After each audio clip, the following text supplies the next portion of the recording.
तेरह जुलाई 2025 की सुबह एक शख्स जिसका नाम था करण, उसकी पूरी फैमिली उसे अस्पताल लेकर पहुंची। परिवार वालों ने डॉक्टरों से कहा कि करण को करंट लगा था। डॉक्टरों ने तुरंत इमरजेंसी चेकअप शुरू किया, लेकिन उन्हें करण की नब्ज नहीं मिली। कुछ ही मिनटों में डॉक्टरों ने घोषणा कर दी, करण अब इस दुनिया में नहीं रहा। ये सुनकर पूरा परिवार सदमे में आ गया। उसकी पत्नी सुशिता और माँ दोनों बुरी तरह रो पड़ी। रोते रोते उनके गले से आवाज तक निकलना बंद हो गई।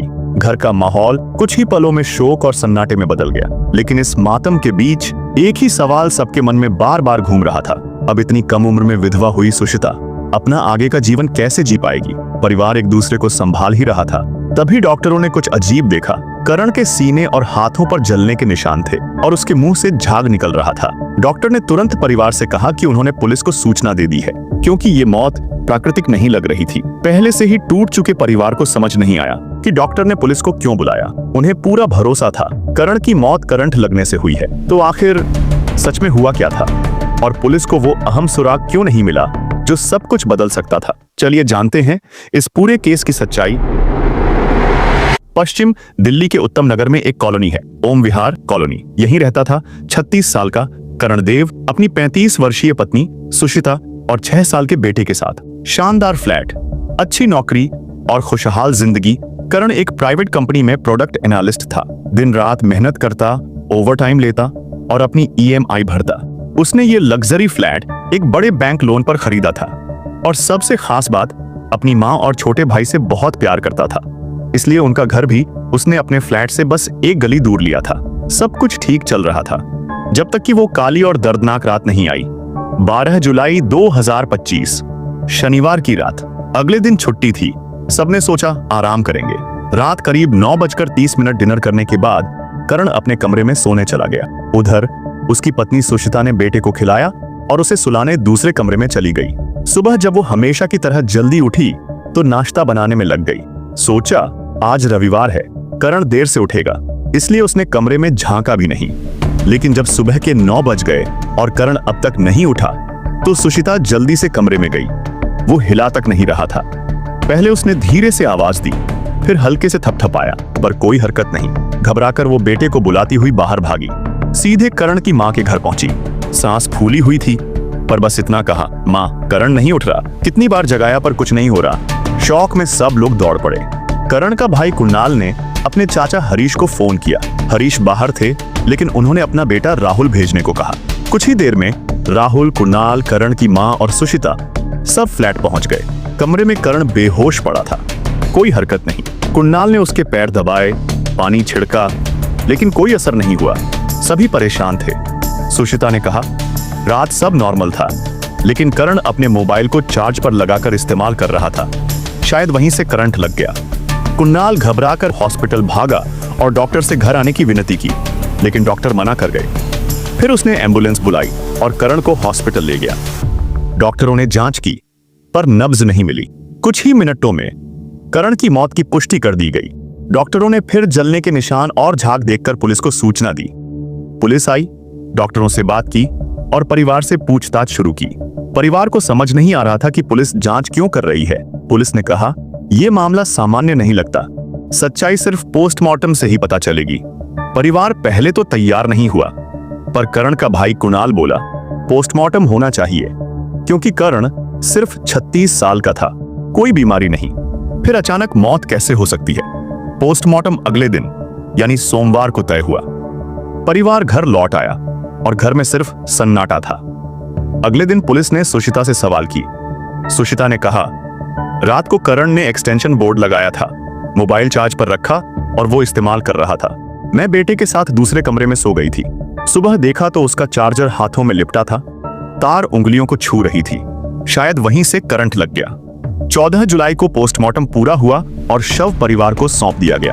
अंतिम संस्कार हुआ। माहौल बेहद भारी था। इसी दौरान किसी रिश्तेदार ने कुणाल को एक फोन दिया। ये राहुल का मोबाइल है, उसे लौटा देना। कुणाल ने फोन रख लिया। सुबह उसका खुद का मोबाइल कहीं गुम गया था, तो उसने राहुल का फोन उठाकर अपना नंबर मिलाने की कोशिश की, लेकिन जैसे ही उसने कॉल लॉक खोला, उसकी आंखें फटी रह गईं। फोन पर बार बार कॉल जा रही थी, एक नंबर पर जिसका नाम सेव था, वाईफी। कुणाल चौंक गया। क्योंकि राहुल तो अविवाहित था, फिर ये वाइफी कौन? कुणाल ने तुरंत नंबर देखा और जैसे ही देखा उसके पैरों तले जमीन खिसक गई। वो नंबर किसी और का नहीं बल्कि करण की पत्नी सुशिता का था। कुणाल ने आगे जाकर राहुल के इंस्टाग्राम में देखा, वहां भी वाइफी के नाम से सुशिता का अकाउंट था। उनकी चैट पढ़ते ही कुणाल को सब समझ आ गया। उसने चैट्स रिकॉर्ड की और फोन छुपाकर पुलिस के पास गया। पुलिस के सामने सबूत रखे जिसमें सुशिता और राहुल की बातें थी, बेहद गंभीर बातें, लेकिन पुलिस कोई कार्रवाई नहीं कर रही थी। परिवार ने खुद कदम उठाया। कुणाल, उसकी बहन, माँ, सबने सुशिता को एक कमरे में बैठाकर पूछताछ शुरू की। पूरी बात का वीडियो भी रिकॉर्ड किया गया। शुरू में सुशिता सब नकारती रही, फिर जब उसे चैट दिखाई गई उसने सब कुछ कबूल कर लिया। अगर आप यहां तक देख रहे हैं तो वीडियो को लाइक जरूर करें और कमेंट में बताइए आपको इस केस में सबसे चौंकाने वाला हिस्सा कौन सा लगा। 2023 में करण और सुशिता का बेटा 4 साल का हो चुका था और स्कूल जाने लगा था। करण ने अपने परिवार के बेहतर भविष्य के लिए और मेहनत शुरू कर दी थी। वहीं सुशिता ने एक ट्रैवल कंपनी ज्वाइन की थी। दोनों अपने अपने कामों में व्यस्त हो गए। बेटे की एक्टिविटी के लिए करण ने उसे स्केटिंग क्लास में डाल दिया था। स्कूल के बाद वो नानी के घर रुकता था। रात को करण उसे लेकर घर आता, लेकिन करण की नाइट शिफ्ट्स बढ़ने लगी और धीरे धीरे पति पत्नी के बीच की दूरी भी। इसी दौरान सिर्फ 23 साल का राहुल, जो करण का छोटा कजिन था, उससे सुशिता की चैटिंग शुरू हुई। शुरू में सिर्फ हाय हेलो, फिर हल्की फुल्की बातें और धीरे धीरे सब कुछ बदल गया। अब दोनों एक दूसरे से अपनी जिंदगी की बातें करने लगे। धीरे धीरे रिश्ते की सीमाएं टूटने लगी। रातों में जब करण ऑफिस में होता, राहुल सुशिता से मिलने घर आने लगा। दोनों जानते थे कि यह गलत है, लेकिन वो रुक नहीं पाए। करण और सुशिता की झगड़े बढ़ते गए। एक दिन तो करण ने गुस्से में हाथ भी उठा दिया और उसी दिन सुशिता ने मन में एक खतरनाक फैसला ले लिया। अब वो करण के साथ नहीं, राहुल के साथ रहना चाहती थी। जनवरी 2025 में सुशिता ने राहुल को एक ऐसा राज बताया जो करण की जिंदगी बदल सकता था। उसने कहा, करण ने बहुत पैसे सेव किए हैं, अगर वो ना रहे तो वो सब हमारा होगा। यही से शुरू हुआ करण को खत्म करने का प्लान इतना चालाक था कि किसी को शक भी ना हो। उन्होंने सोचा करण को नींद की गोलियों का ओवरडोज दिया जाएगा। राहुल ने गोलियां लाकर दी और फिर इंतजार हुआ उस एक सही रात का। 12 जुलाई की रात करीब 11 बजे करण ने डिनर किया। सुशिता ने दही में गोलियां मिला दी क्योंकि दही करण की पसंदीदा चीज थी, लेकिन उस रात करण ने दही खाने से मना कर दिया। प्लान फेल होता दिखा। फिर उसने गोलियां खाने में मिला दी। करण ने खाना खा लिया। धीरे धीरे असर शुरू हुआ। करण नींद में चला गया। रात 2 बजे तक वो जिंदा था। सुशिता बार बार उसकी सांसें चेक करती रही। जब कुछ नहीं हुआ तो उसने राहुल को कॉल किया। वीडियो कॉल पर बोली, वो अभी भी सांस ले रहा है, अब क्या करूं? राहुल ने कहा, करंट दो। राहुल खुद वहां पहुंच गया और फिर जिस भाई ने उसे प्यार दिया था और जिस पति ने उस पर भरोसा किया था, उन्हीं दोनों ने मिलकर करण को करंट से मार डाला। बाद में कहानी बनाई गई मोबाइल चार्जर से करंट लगने की और सबने यकीन भी कर लिया। लेकिन पोस्टमार्टम में करण के खाने में नींद की गोलियां मिली। राहुल के फोन से वीडियो और चैट्स बरामद हुई और फिर सामने आया वो सच जिसने सबको हिला दिया। सुशिता और राहुल दोनों को करण की हत्या के आरोप में गिरफ्तार किया गया। बाद में यह भी सामने आया कि राहुल के पिता और करण के पिता के बीच प्रॉपर्टी का विवाद था। राहुल ने उसी का बदला लेने के लिए सुशिता को फंसाया और फिर ब्लैकमेल करके ये अपराध करवाया। लेकिन अंत में दोनों को कठोर सजा मिली।